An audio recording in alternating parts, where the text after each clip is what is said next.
জুমাবার অত্যন্ত গুরুত্বপূর্ণ বরকতপূর্ণ একটি দিন, যে দিনে আল্লাহর দরবারে দোয়া করলে আল্লাহ তাআলা তার বান্দার হাতকে খালি ফিরিয়ে দেন না। এটি আমলের দিন, দুরূদ শরীফ পাঠ করার দিন। এই দিনটাকে খুবই যত্ন সহকারে ভালো কাজে কাটানোর দিন। আমরা আজকে মূলত সংক্ষিপ্ত তাফসীর শুনব সূরাতুল লাহাবের। সূরাতুল লাহাব অত্যন্ত গুরুত্বপূর্ণ একটি সূরা, যে সূরাতে আল্লাহ সুবহানাহু ওয়া তাআলা রাসূল করিম সাল্লাল্লাহু আলাইহি ওয়াসাল্লামের মর্যাদা সম্মানকে আল্লাহ তাআলা উপস্থাপন করেছেন। সূরাতুল লাহাব কোরআনুল কারীমের ৩০তম পারার ১১১তম সূরা। আয়াত রয়েছে ৫টি, রুকু একটি। এই সূরার মধ্যে কোনো সিজদা নেই।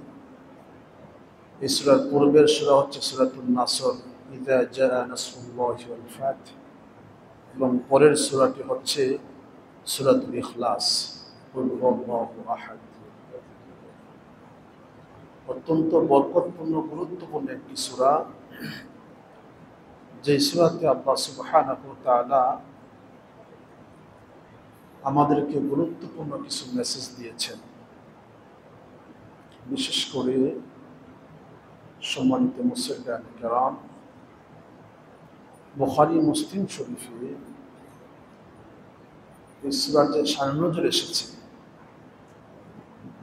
সূরা শুআরার ভিতরে আল্লাহ তাআলা বলছিলেন, ওয়া আনযির আশিরাতাকাল আকরাবিন, প্রিয়ারা হাবিব, আপনি আপনার নিকট আত্মীয় স্বজনকে ভয় প্রদর্শন করুন জাহান্নামের। আল্লাহ তাআলা বলছেন, ওয়া আনযির আশিরাতাকাল আকরাবিন, নবীজি আপনি আপনার কাছের মানুষ যারা, তাদেরকে আপনি জাহান্নামের ভয় প্রদর্শন করুন, ন্যায়ের পথে নিয়ে আসুন, অর্থাৎ ইসলামের দাওয়াত তাদেরকে পৌঁছিয়ে দেন। এই সূরাটি যে জন্য নাজিল হয়, এই সূরার শান-নুজুল বা প্রেক্ষাপট আপনাদের সামনে উপস্থাপন করছি আমি। রাসূল করিম সাল্লাল্লাহু আলাইহি ওয়াসাল্লাম তার বংশের সবাইকে তিনি সাফা মারওয়া পাহাড়ে গিয়ে তিনি সবাইকে আহ্বান করলেন, সবাইকে ডাকলেন, এবং সবাই সেখানে জমাও হলেন। কুরাইশ বংশের, হাশিম বংশের, সকল বংশের লোক ওখানে জমা হলেন। নবী করিম সাল্লাল্লাহু আলাইহি ওয়াসাল্লাম সবাইকে বললেন, আমি যদি আপনাদেরকে বলি, আমি যে পাহাড়ে দাঁড়িয়েছি, আমার পিছনে একদল শত্রু বাহিনী তোমাদেরকে আঘাত করার জন্য তারা প্রস্তুত, তোমরা কি সেটা বিশ্বাস করবে? উপস্থিত সকলে সর্বোচ্চ স্বরে তারা আওয়াজ তুলে বললেন, অবশ্যই বিশ্বাস করি। কেননা আপনি পৃথিবীতে এসেছেন প্রায় ৪০ বৎসর চলে গিয়েছে, আজও পর্যন্ত আপনি ভুল ক্রমে একটি মিথ্যা কথা বলেন নাই, কারো ক্ষতি করেন নাই, প্রতিশোধ নেন। আপনি সর্বক্ষণ সৃষ্টির কল্যাণে, মানুষের কল্যাণে কাজ করে গিয়েছেন। সুতরাং আপনার কথা অবশ্যই সত্য, এতে কোনো সন্দেহ নাই। বুখারী মুসলিম শরীফে ঠিক এই বর্ণনাগুলি এসেছে। আল্লাহ রাসূল তখন বললেন, দেখো তোমরা সবাই আমাকে আল আমিন বলছো, বিশ্বাসী বলছো। তুমি তোমার মায়ের কাছে, বাবার কাছে, স্ত্রীর কাছে, স্বামীর কাছে, ভাইয়ের কাছে তোমাদের অর্থ সম্পদ তোমরা গচ্ছিত না রেখে আমার কাছে রাখো, কারণ তোমাদের আস্থা হলো যে আমার কাছে থাকলে পরে যেরকম দিয়েছ ঠিক সেরকম তোমাদেরকে আমি ব্যাক করব। এবং আল্লাহ রাসূলের একটা অন্যতম একটা বৈশিষ্ট্য ছিল, রাসূলের কাছে মানুষ যখন আমানত যখন রাখতেন, হয়তো কেউ স্বর্ণ মুদ্রা টাকা পয়সা যেভাবে দিতেন ঠিক ওইভাবে আল্লাহ রাসূল রেখে দিতেন, নাম লিখে রাখতেন। আবার যখন দিতেন তখন ওইটাই দিতেন। কিন্তু আমাদের কাছে কেউ যদি বলে যে ভাই টাকা 1 লাখ রাখেন, আমি আপনার কাছ থেকে সময় মতো নিয়ে যাব, আমি এটা পরের দিনই ব্যাংকে ঢুকাবো, না হলে কোনো একটা কাজে লাগাবো, উনি যখন আমার কাছে চাইবেন, বললাম যে হ্যাঁ ভাই আপনি 1 সপ্তাহ আগে চাইলে ভালো হতো, আপনি টাকার কাছে লাগিয়ে ফেলছি, এটা ইসলামের কাজ নয়।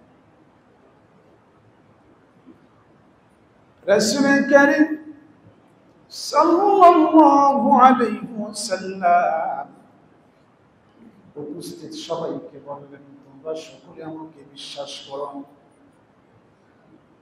আমাকে তোমরা বিশ্বাসী বলো, আমানতদার বলো, তোমাদের গোপন জিনিসকে বলি আমার কাছে আমানত রাখো, গোপন কথাগুলি তোমরা আমার কাছে আমানত রাখো।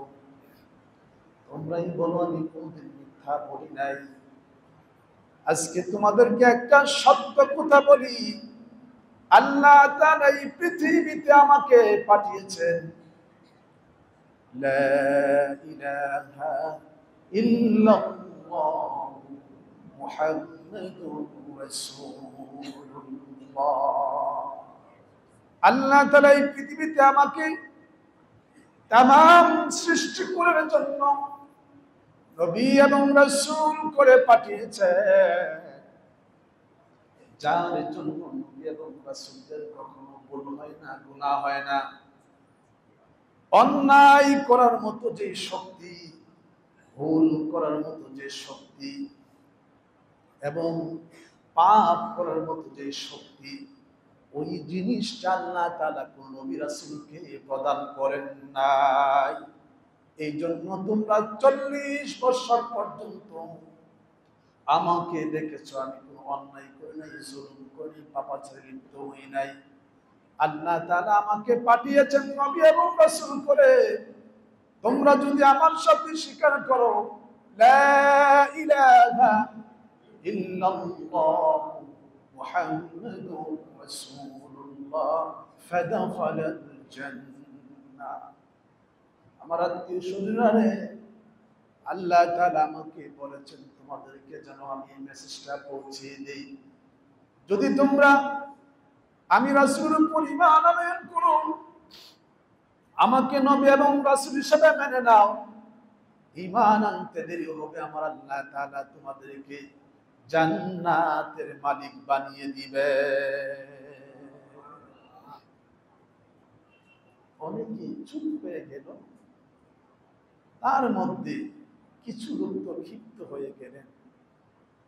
আবুল আহাব দাঁড়িয়ে পাথর নিয়ে রাসূলের দিকে নিক্ষেপ করলেন এবং আমার রাসূলকে বললেন, আলিহাদা জামাতানা তাব্বাল্লাকা ইয়া মুহাম্মদ, নাউযু বিল্লাহ। হে মুহাম্মদ সাল্লাল্লাহু আলাইহি ওয়াসাল্লাম, আপনি আমাদেরকে এই কথার জন্য একত্রিত করেছেন, আপনি ধ্বংস হয়ে যান, আপনি ধ্বংস হয়ে যান। এই কথা বলে নবীর দিকে পাথর নিক্ষেপ করলেন। সম্মানিত সুধী, নবীজির দিকে যখন পাথর নিক্ষেপ করলেন, আমার নবীজি বড় কষ্ট পেলেন। অন্যান্য নবীগণের ব্যাপারে যখন তার উম্মত তাই কিছু বলতো, নবীরা নিজে তার উত্তর দিয়ে দিতেন। কিন্তু আমার নবীর ব্যাপারে যখন কেউ কিছু বলতো, আল্লাহ জান আমার নবীজি দয়ালু, করুণার আধার। আমার নবীজি কাউকে কষ্ট দিবেন না, কাউকে আঘাত করবেন না, কাউকে বদদুয়া দিবেন না।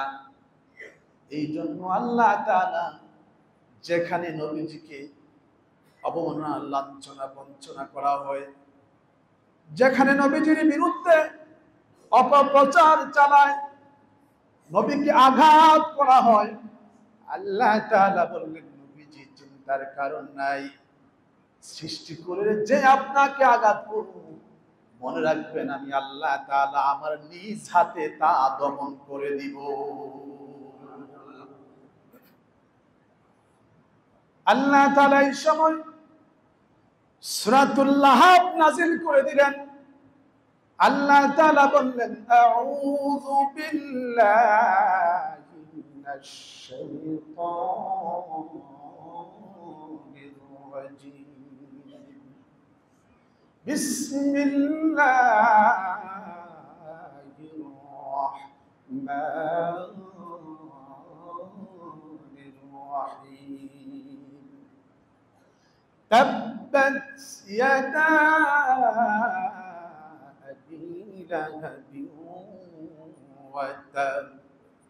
নবীজি গো, আবু লাহাব তার স্ত্রীর স্বামীকে আপনার দিকে হাত ধরেছে, আপনার ধ্বংস কামনা করেছে। নবীজি, আমি আল্লাহ বললাম তাব্বাত, ধ্বংস হয়ে গিয়েছে, ইয়াদা, দুটি হাত, আবি লাহাব, আবু লাহাবের দুটি হাত ধ্বংস হয়ে গিয়েছে এবং সে নিজেও ধ্বংস হয়ে গিয়েছে। তাব্বাত ইয়াদা, আবু লাহাবের দুটি হাত ধ্বংস হয়ে গিয়েছে এবং সে নিজেও ধ্বংস হয়ে গিয়েছে। তাব্বাত ইয়াদা আবি লাহাবিন ওয়া তাব। আল্লাহ তাআলা বলেন, নবীজি, আবু লাহাব দাঁড়িয়ে আপনাকে পাথর নিয়ে, এক হাতে পাথর নিয়ে আরেক হাতে আপনাকে পাথরের আঘাত নিক্ষেপ করেছে এবং বলেছে আপনার জন্য ধ্বংস হয়ে যান। নবীজি, আমি আল্লাহ তাআলা এই ব্যাপারটা বড় সূক্ষ্মভাবে দেখেছি। যখন পৃথিবীর কোনো মানুষ, কোনো জাতি যখন আমি আল্লাহর বিরুদ্ধে কথা বলে শিরকে লিপ্ত হয়ে যায়, মুশরিক হয়ে যায়, আমি আল্লাহ তাকে কিছুই বলি না, সুযোগ দেই, সময় দেই।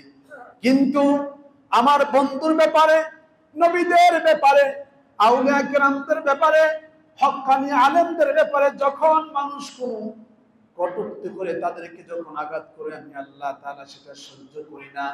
পৃথিবীর যত জাতিকে আল্লাহ তাআলা ধ্বংস করেছেন, ধ্বংসের অন্যতম কারণ ছিল নবীর সাথে, ওলিদের সাথে, হক্কানি আলেমদের সাথে যারা বেয়াদবি করেছে, তাদের অবমাননা যারা করেছেন, আল্লাহ তাআলা সাথে সাথে পৃথিবীতে গজব নাযিল করে দিয়েছে। ওগো নবীজি, আমি আল্লাহ তাআলা বলছি তাব্বাত, ধ্বংস হয়ে গিয়েছে, ইয়াদা, ইয়াদুন একটি হাত, ইয়াদা মানে দুটি হাত। তাহলে আবু লাহাব তো এক হাতে মারলো, তাহলে দুইটা হাতের কথা আল্লাহ তাআলা কেন বললেন? তাফসীরে কারবন বলেছেন, এক হাতে সে নিচ থেকে সে পাথর উঠিয়েছে, আরেক হাতে নিক্ষেপ করেছে, নিক্ষেপ করার সময় এই হাত তাকে সাহায্য করেছে। এই জন্য আল্লাহ তাআলা বললেন, তার দুটি হাত আমি আল্লাহ তাআলা ধ্বংস করে দিয়েছি এবং তার নিজেকে আমি আল্লাহ তাআলা ধ্বংস করে দিয়েছি। এই আয়াত যখন নাযিল হয়ে গেল, এই আয়াত যখন নাযিল হয়ে গেল, এই সূরা যখন নাযিল হয়ে গেল, আবু লাহাবের ভিতরে ভয় ঢুকে গেল। আবু লাহাব বলল, না না না না, যদি আল্লাহ তাআলা এই আয়াত নাযিল করেই থাকে, তাহলে যদি মুহাম্মদ সাল্লাল্লাহু আলাইহি ওয়াসাল্লাম যেহেতু সত্যবাদী, মিথ্যা কথা বলেন না, মনে রাখবে আমার অর্থ সম্পদ আছে, আমার বিশাল, আমার সেই ক্ষমতা আছে, পাওয়ার আছে, আমার কয়েকজন সন্তান আছে, পুত্র সন্তান আছে, এবং মুহাম্মদ সাল্লাল্লাহু আলাইহি ওয়াসাল্লামের দুই মেয়েকে, আমার দুই ছেলে দ্বারা আমি বিবাহ করিয়েছি, উতবা এবং উতাইবাকে দিয়ে। আমার দুইটি সন্তান অত্যন্ত সুঠাম দেহের অধিকারী, খুবই শক্তিশালী, সুতরাং আমাকে কখনো ধ্বংস করতে পারবে না। বলেন নাউযুবিল্লাহ। এই জন্য আল্লাহ তাআলা পরবর্তী আয়াত নাযিল করে দিলেন। আল্লাহ বলছেন, মা আগুনা আনহু মালুহু ওয়া মা কাসাব।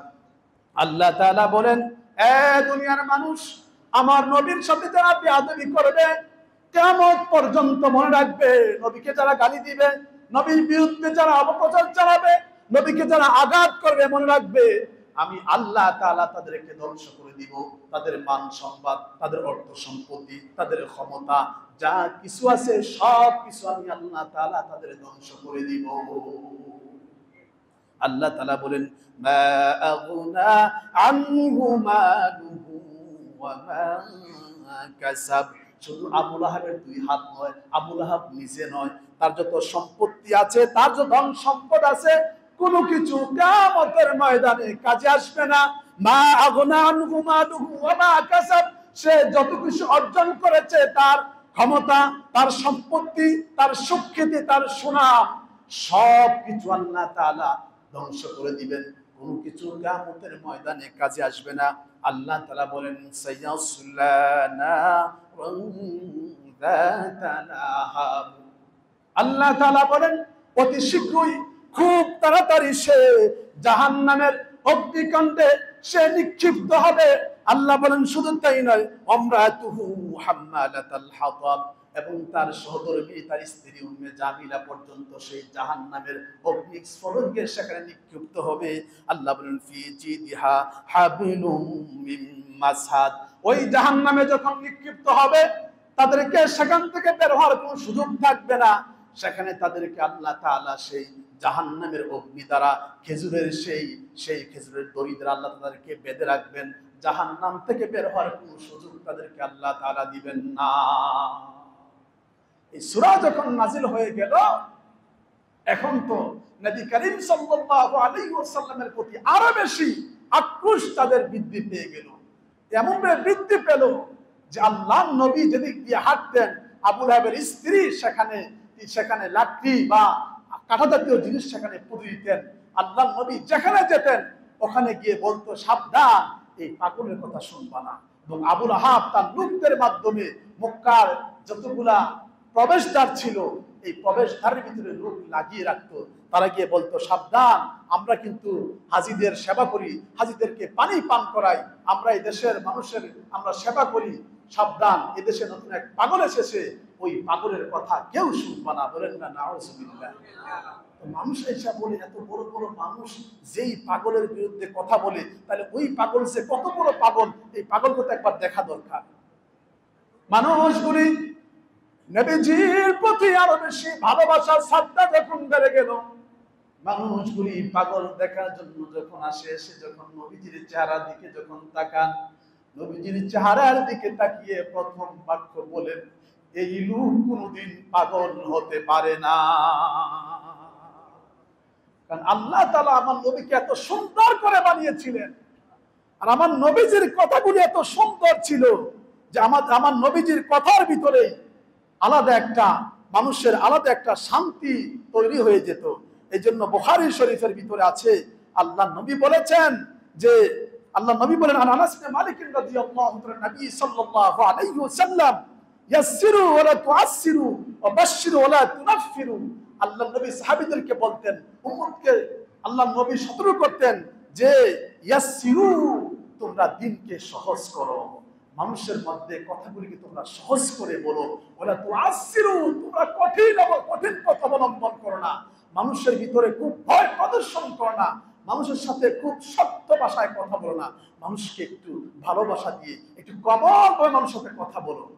রাসূল বলতো, মানুষকে তোমরা অবাশশিরু, মানুষকে তোমরা জান্নাতের সুসংবাদ দাও, মানুষকে তোমরা সত্য পথের সফলতার কথা বলো, ওয়ালা তুনাফফিরু, আল্লাহ নবী বলেন, সাবধান, মানুষকে তোমরা কি করবা না, বিরক্তি সৃষ্টি করবা না, মানুষের ভিতর মানুষকে প্রতিহত করবা না, মানুষের মাঝে তোমরা কি করবা না, প্রতিবন্ধকতা সৃষ্টি করবা না, তাহলে মানুষ তোমাদের কাছে আসবে না।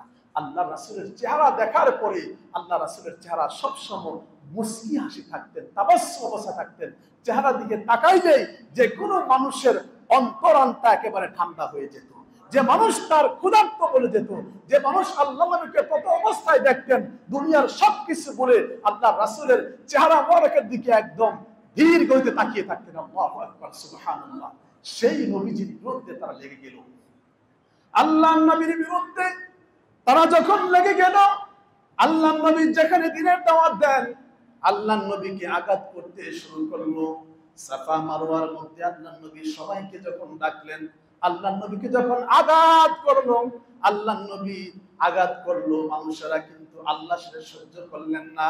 এই জন্য আল্লাহ তাআলা নবীজির ব্যাপারে সূরাতুল লাহাব নাজিল করে বললেন, আমার নবীর বিরুদ্ধে যারা কথা বলবে, নবীকে যারা কষ্ট দিবে, তাদেরকে আমি আল্লাহ তাআলা দুনিয়াতে ধ্বংস করে দিব, আর পরকালে তাদের কোনো কিছুই কাজে আসবে না। আল্লাহ নবীকে এখন আল্লাহ নবী দ্বীনের দাওয়াত দেন, যেখানে সেখানে নবীর উপর আঘাত করা হয়।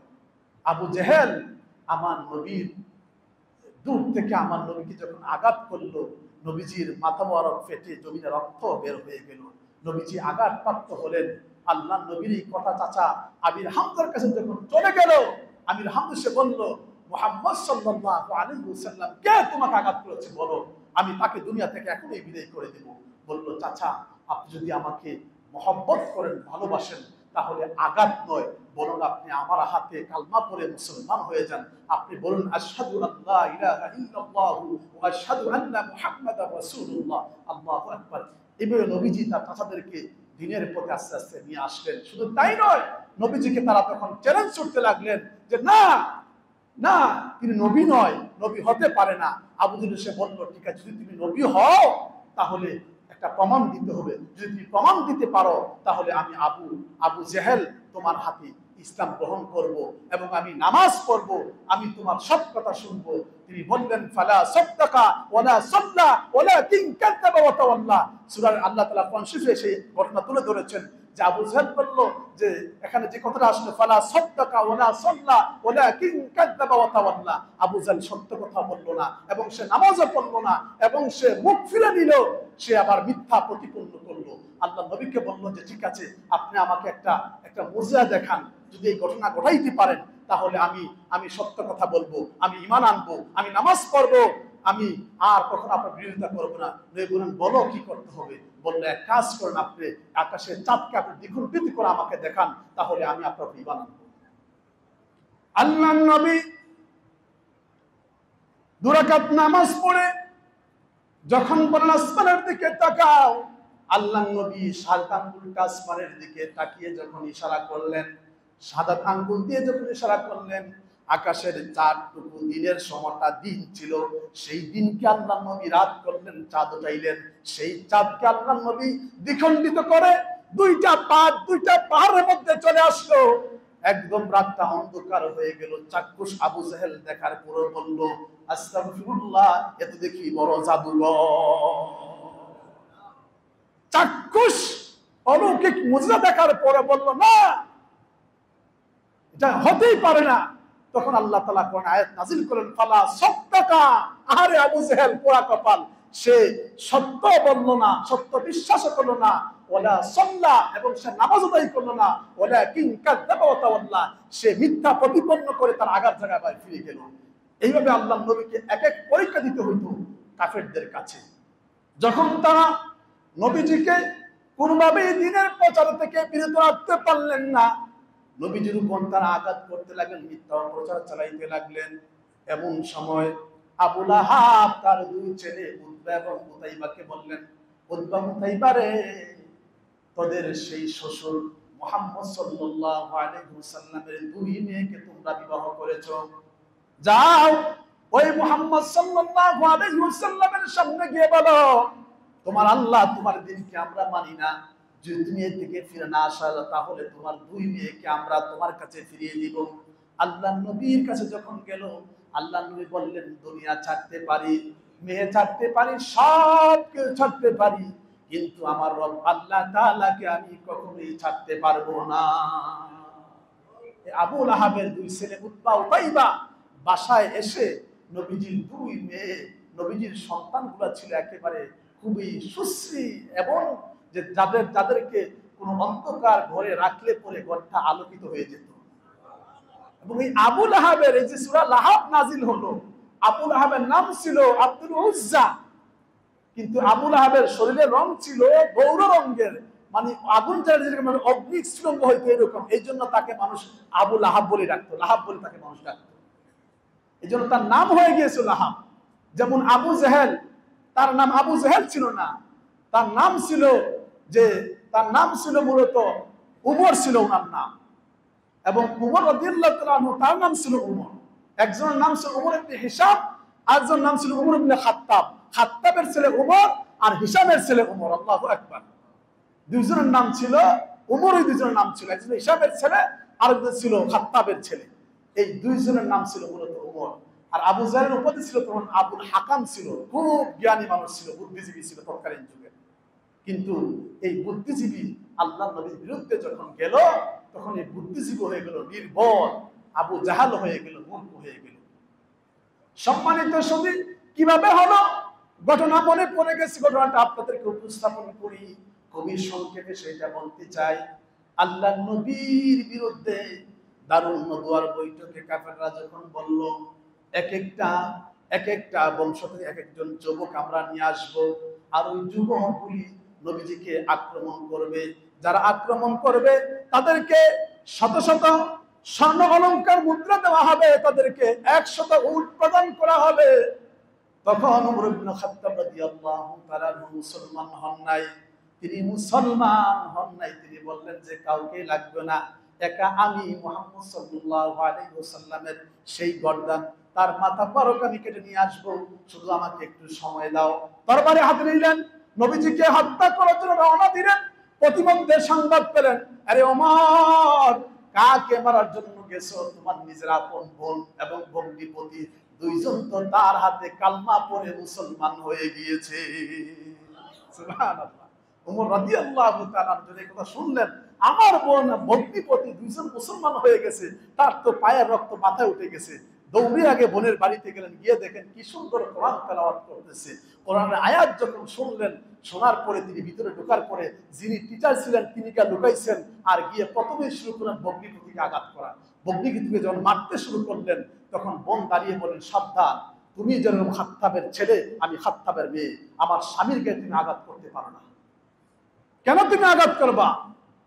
যখন পূর্বে যখন ওদেরকে মানাইতে পারলেন না, মারতে মারতে দুজনকে আহত করার পর বললো যে মারতে পারো, জীবন যাবে, কিন্তু আমরা কখনো ইসলাম গ্রহণ করেছি, এই দিন থেকে কখনো আমরা ফিরে আসবো না। ওমর রাদিয়াল্লাহু তাআলা ভিতরে টনক করলো যে এত সুন্দর কোরআন তেলাওয়াত তোমরা করলা, তোমরা কি পড়তেছিলে ওটা একটু আমাকে শোনাও। বললো যে এটা এমনি শোনা যাবে না, ওটা শুনতে হলে আল্লাহ বলেন লা ইয়ামাসসুহু ইল্লাল মুতাহহারুন, পবিত্রতা ছাড়া, ওযু ছাড়া কোরআন শরীফকে স্পর্শ করা যায় না। কোন অপবিত্র ব্যক্তিকে আমরা কোরআন তেলাওয়াত শোনাই না, তুমি আগে ওযু করো তারপরে আসো। তিনি ওযু করলেন, কোরআন তেলাওয়াত যখন শোনাইলেন, তার চোখ দিয়ে পানি টপ টপ করে পড়তে লাগলো। যিনি কোরআন তেলাওয়াত শেখাচ্ছিলেন তার বোন এবং বাগদিকে, সে আবার দরজার আড়াল থেকে বের হয়ে এসে বলল, ওমর, তোমার একটা সুসংবাদ আমি আগেই দেই। তুমি কোথায় ছিলা? তোমার ভয়ে লুকিয়েছিলাম, এখন তোমাকে সুসংবাদ দেওয়ার জন্য বের হয়েছি। গতকাল রাতে নবীজি দারুল আরকাম, যেখানে বসে বসে নবীজি সাহাবীদেরকে ইসলামের শিক্ষা প্রদান করেন, সেই দারুল আরকামে আমি দেখছি নবীজি গতকালকে রাতে নবীজি আল্লাহর দরবারে দোয়া করেছেন যে আল্লাহ, দুই উমর থেকে এক উমরকে তুমি ইসলামের জন্য কবুল করো। এক উমর হলো যে ওমর ইবনে খাত্তাব, আর এক উমর হলো ওমর ইবনে হিশাম। এই দুই উমর থেকে যে কোনো একজন উমরকে তুমি কবুল করো। আল্লাহর নবীর দোয়া আল্লাহ তাআলা কখনো ফিরিয়ে দেন না। এ উমর, মনে হচ্ছে তোমাকে গতকাল রাতে আল্লাহ তাআলা তোমাকে কবুল করেছেন, এই জন্য তোমার আজকে মনের দিলের পরিবর্তন হয়েছে, চলো তোমাকে নবীর দরবারে নিয়ে যাই। নবীর দরবারে গিয়ে উমর সেদিন মুসলমান হয়ে গেল। বলেন না সুবহানাল্লাহ। কাকে আল্লাহ কখন হেদায়েত দেয় সেটা বলা যায় না।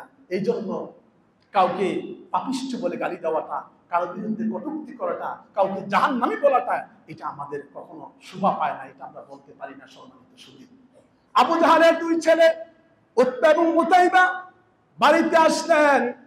আরব কান্ট্রিতে মান্দার গাছের মতো এক জাতীয় কাঁটা জাতীয় গাছ আছে, যে গাছগুলি উঠে খায় ছিঁড়ে ছিঁড়ে, খুবই কাঁটাযুক্ত গাছ।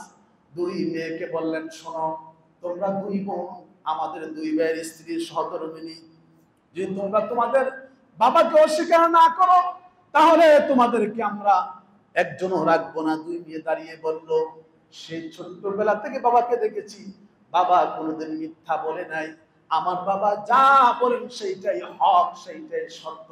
আমাদের দুই বোনের জীবন যেতে পারে, কিন্তু বাবাকে আমরা ভুলবো না, বাবার ধর্মকে আমরা বলবো না, এটাকে আমরা সাপোর্ট করবো, বরং আমরা ইসলাম ধর্ম গ্রহণ করে আমরা মুসলমান হয়ে গিয়েছি, তুমি জানো না। আল্লাহু আকবার। দুই বোনের এই অবস্থা যখন দেখলেন, দুই ভাই সেই কাঁটাযুক্ত গাছ দ্বারা আঘাত করতে শুরু করলেন।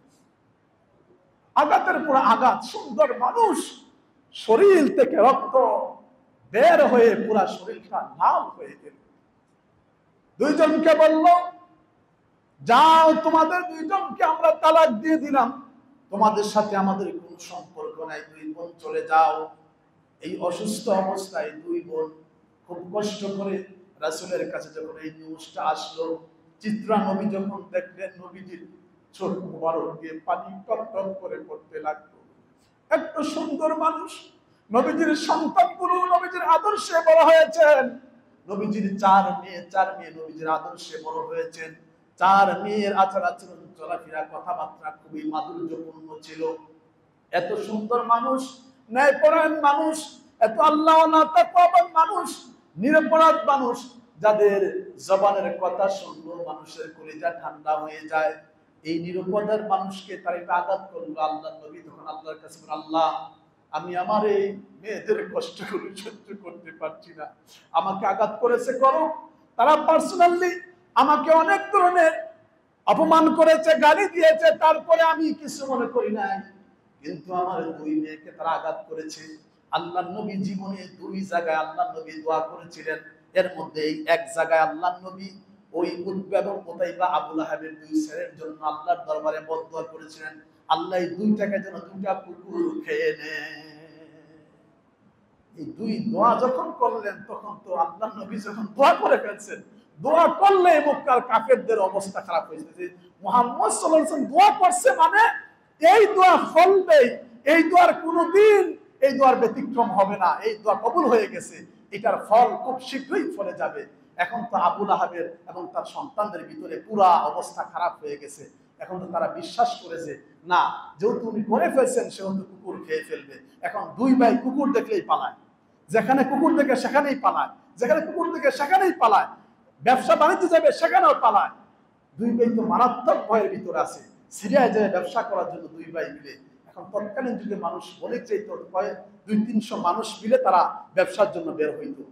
আবু লাহাবের দুই ছেলেকে বললো যে, আবু লাহাব, তোমার দুই ছেলে দেখতে সোটাম, লম্বা চূড়া, তা তোমার অর্থবিত্ত আছে, তোমার দুই ছেলে না গেলে তো আমরা ব্যবসা বাণিজ্যে যাবো না। শোনো নাই যে মুহাম্মদ সাল্লাল্লাহু আলাইহি ওয়াসাল্লাম কি বলেছে, যদি আমি আমার সন্তানকে পাঠাই তাহলে নিশ্চয়ই কুকুরে খেয়ে ফেলবে। আল্লাহ নবী এখানে কুকুর দ্বারা ভাগকে বুঝিয়েছিলেন, কারণ কুকুরের সাথে ভাগের অনেকটা পার্থক্য, অনেকটা মিল আছে। এর মধ্যে একটা মিল হলো কুকুর দাঁড়িয়ে প্রস্রাব করে, ভাগও দাঁড়িয়ে প্রস্রাব করে, এরকম অনেকগুলো মিল আছে। এই জন্য আল্লাহ নবী কুকুর দ্বারা ভাগকে বুঝিয়েছিলেন, তাফসীরের ভিতরে এসেছে। তো এই দুই ভাই তাদের সাথে চললেন, তারা বললেন যে না, যদি কুকুর খেতে হয়, কুকুর মারতে হয়, তাহলে আমাদেরকে আগে মারবে, আমরা 300-400 মানুষ আছি, আমাদের ভিতরে রাখবো, তাঁবুতে রাখবো, কেউ আঘাত করতে পারবে না। তো আবু লাহাব দিছে, কিন্তু ভিতরে ভিতরে ভয় আর ভয়, কি যে হয়, কি যে হয়, কি যে হয়। তারা রাস্তার ভিতরে তাঁবু গাড়লেন রাতের বেলা, একেবারে একটা সাদা মাটা মাঠের ভিতরে, অনেক দূরে পাহাড় আছে, অনেক দূরে, তাও ছোটখাটো পাহাড়, তেমন কোনো গাছগাছালি নেই সেখানে, তেমন কোনো ভাগ থাকার কথাও নয়। রাতের বেলা তারা মাশাআল্লাহ ঘুমিয়েছে। এদিক থেকে আল্লাহ তাআলা বলল, ভাগ তুমি কোথায়, যাও, ডিউটি শুরু হয়ে গেল। সেই ভাগ আইসা আস্তে করে তাকায় দেখে কে আছে। আল্লাহ তাআলা বলেন, ভাগ, তোমার এত কষ্ট করতে হবে না, তোমার নাকের ভিতরে আমি ঘ্রাণ শুকিয়ে দিলাম, তোমার এই নাকের ঘ্রাণের সাথে যার শরীরে ঘ্রাণ মিলবে, ওই দুইটাই হলো আবু লাহাবের দুই ছেলে। দেখবেন আমরা ছোটবেলা গ্রামে যারা থাকতাম, দেখবেন বাবাজান বলতো, বাবা আমার তোয়ালেটা নিয়ে আসো, আমার জামাটা নিয়ে আসো, আমার শার্টটা পাঞ্জাবিটা নিয়ে আসো। তা আমরা বড় ফ্যামিলি হলে, যেখানে মোটামুটি 8-10 জন পুরুষ লোকে বসবাস, সেখানে আমরা গিয়ে দেখতাম নাকে গ্রাম শুকতাম। এখনো দেখি আমাদের বাচ্চারা গিয়ে মানে জামা ধরে বলতে পারে, বাবার জামা, এটা মায়ের জামা, এটা ভাইয়ার জামা বলতে পারে, কারণ মানুষের শরীরে এক এক মানুষের একটা গ্রাম থাকে। আল্লাহ তাআলা আবু লাহাবের দুই সন্তানের গ্রাম এই বাঘের নাকের ভিতরে ঢুকিয়ে দিলেন। সে শুকতে শুকতে শুকতে শুকতে একদম মাঝখানে এসে দেখলেন যে দুইটা উইকেটকে মাঝখান থেকে উঠে নিয়ে দুইটাকে মেরে রক্তাক্ত করে, দুইটা রক্ত পান করে নাই, শরীরে পুষ্ট খায় নাই, ওইভাবে দুইটাকে ছিন্ন বিচ্ছিন্ন করে রেখে দিলেন। আল্লাহু আকবার। পুরা মক্কাতে এখন হয়ে গেল যে দেখো, মুহাম্মদ সাল্লাল্লাহু আলাইহি ওয়াসাল্লামের সন্তানদের উপর আঘাত করেছো। মুহাম্মদ সাল্লাল্লাহু আলাইহি ওয়াসাল্লাম যাকে বদদোয়া দেন, ওই বদদোয়া থেকে বাঁচার কোনো উপায় কারো নাই। মনে রাখবে, মুহাম্মদ সাল্লাল্লাহু আলাইহি ওয়াসাল্লাম যা বলেন সবকিছু সত্য বলেন। মুহাম্মদ সাল্লাল্লাহু আলাইহি ওয়াসাল্লাম চাইলে পৃথিবীর সমস্ত প্রাণীকুলকে ধ্বংস করতে পারেন, তার জন্য এটা কোনো ব্যাপারই না। আল্লাহ তাকে সেই ক্ষমতা দিয়েছেন, সুবহানাল্লাহ। কারণ আল্লাহর নবী যখন কিছু চাইবেন, আল্লাহ তাআলা কখনো সেই নবীকে খালি হাতে ফিরিয়ে দেন না।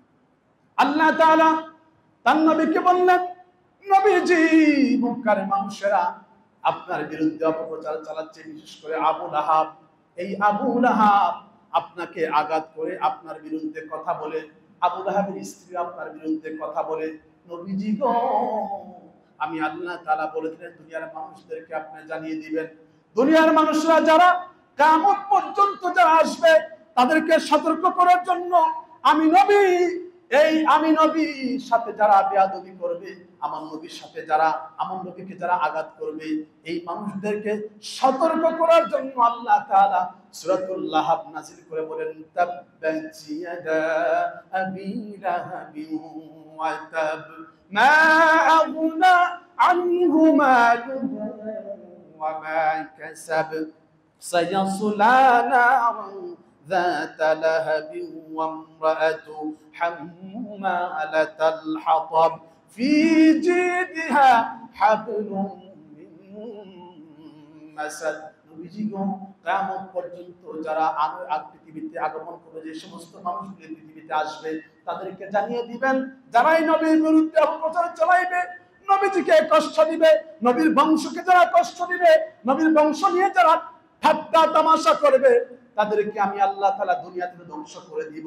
শুধু দুনিয়াতে ধ্বংস করব না, তাদের যত অর্থ সম্পদ, যত ক্ষমতা, যা কিছু আছে সব কিছু আমি আল্লাহ তাআলা নিমিষেই ধ্বংস করে দিবে। পৃথিবীতে তাদের কোনো কিছু থাকবে না, এবং পরকালে কবরে বলেন, হাসরে বলেন, মিজানের ফুলসিরাতে বলেন, কিয়ামতের ময়দানে বিচার কার্যে বলেন, ওই জায়গার ভিতরে আমি আল্লাহ তাআলা তাদেরকে কোনো, তাদের এই সম্পদ ক্ষমতা কোনো কিছু কাজে আসবে না।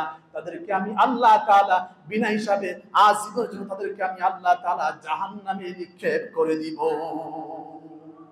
সম্মানিত সুধী, এই জন্য রাসূল কারীম সাল্লাল্লাহু আলাইহি ওয়াসাল্লামের প্রতি মুহাব্বত, ভালোবাসা, এগুলি খুবই গুরুত্বপূর্ণ বিষয়।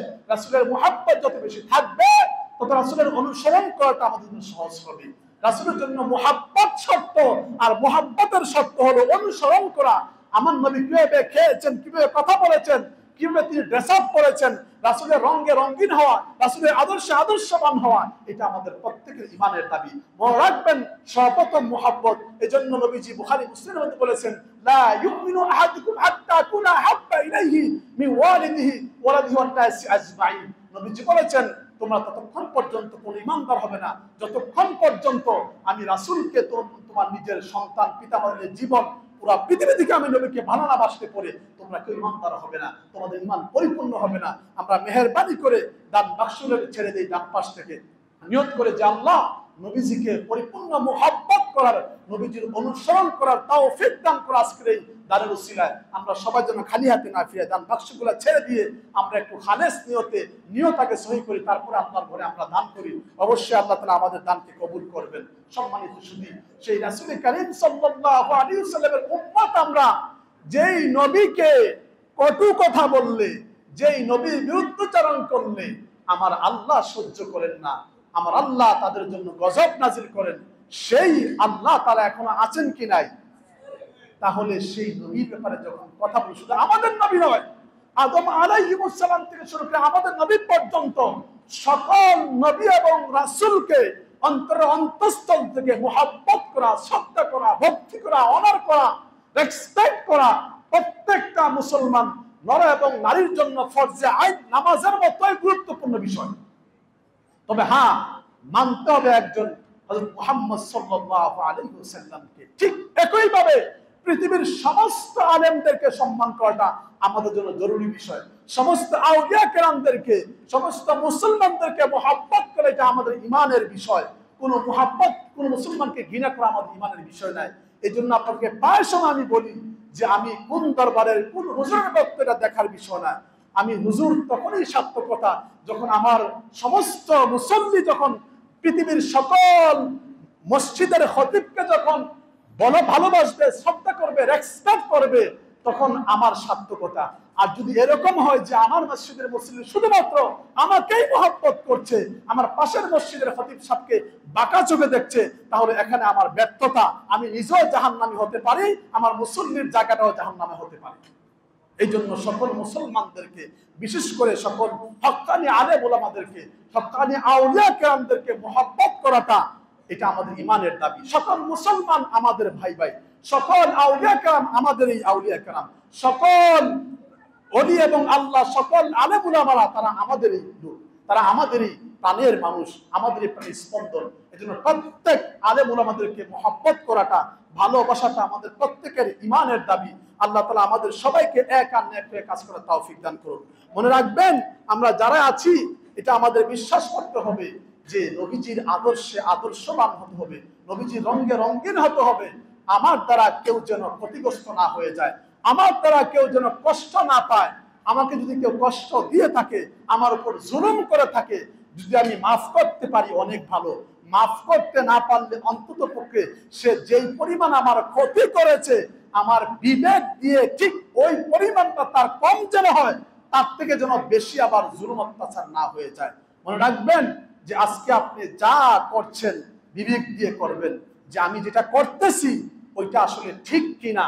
কারণ আমার কবরে আমার ভাই যাবে না, আমার বোন যাবে না, আমার স্ত্রী যাবে না, আমার মসজিদের খতিব যাবে না, মসজিদের ইমাম যাবে না, মুয়াজ্জিন যাবে না। সুতরাং আমার যেই আমলটা আমাকেই করতে পারবে। হ্যাঁ, যদি আমার ঈমান আমল ঠিক থাকে, অন্য মুসলমানদেরকে ভালোবাসার কারণে, তাদের দোয়ার কারণে হয়তো আল্লাহ তাআলা আমার মাকামটাকে উপরে উঠিয়ে দিবেন। কিন্তু মনে রাখবেন, কারো হক নষ্ট করলে পরে ওই হক কখনো মাপ পাওয়ার সুযোগ নাই। কিয়ামতের ময়দানে আল্লাহ তাআলা হয়তো নামাজ এখন তো কম পড়েছেন, রোজা একটা কম রেখেছেন, মিথ্যা বলেছেন, হয়তো আল্লাহ তাআলা আপনাকে চাইলে মাফ করতে পারে। কিন্তু কারো বিরুদ্ধে গীবত করেছেন, পরচর্চা করেছেন, পরনিন্দা করেছেন, কারো বিরুদ্ধে বানিয়ে মিথ্যা কথা সমাজে বলেছেন, ওইটার ক্ষমা আল্লাহ তাআলা কোনদিন করবেন না যতক্ষণ পর্যন্ত ওই ব্যক্তির কাছ থেকে ক্ষমা না নিবেন। এই জন্য কিয়ামতের মধ্যে দেখা যাবে অনেক মানুষ বিশাল পাহাড় পরিমাণ তারা সওয়াব নিয়ে কিয়ামতের মাঠে উঠে খুশি হবে যে আমার তো অনেক সওয়াব, মাশাআল্লাহ আমার তো অনেক সওয়াব, আমি সবার আগে জান্নাতে চলে যাব। কিন্তু দেখবে যে একজন এসে বলবে যে আল্লাহ আমার তো একটা ঘুষি মারছিল, আমার একটা গালি দিছিল, আমার তো 10 টাকা মাইরা খাইছিল, এইরকম করতে করতে আসবে, তাদেরকে দিতে দিতে দেখবে সব শেষ হয়ে গেছে। পরে দেখবে যে তাদের সেই গুনার বোঝা মাথায় নিয়ে জাহান্নামে যেতে হবে। আল্লাহ তাআলা আমাদের সবার ঈমান এবং আমলকে হেফাজত করুক, বলি আমিন। আমাদের সবাইকে নবীজির আদর্শে আদর্শবান হওয়ার তৌফিক দান করুক, বলি আমিন। সম্মানিত শুধু এই জন্য মনে রাখবেন, নবীজির ব্যাপারে যখন কথা বলবো, প্রত্যেকটা কথা যেন সর্বোচ্চ সম্মানের হয়, প্রত্যেকটা শব্দ ওয়ার্ড যেন সর্বোচ্চ সম্মানের হয়। কারণ আল্লাহ তাআলা নবীজির ব্যাপারে যখন কথা বলেছেন, প্রত্যেক জায়গায় আল্লাহ তাআলা সম্মানের সাথেই কথা বলেছেন। সুবহানাল্লাহ।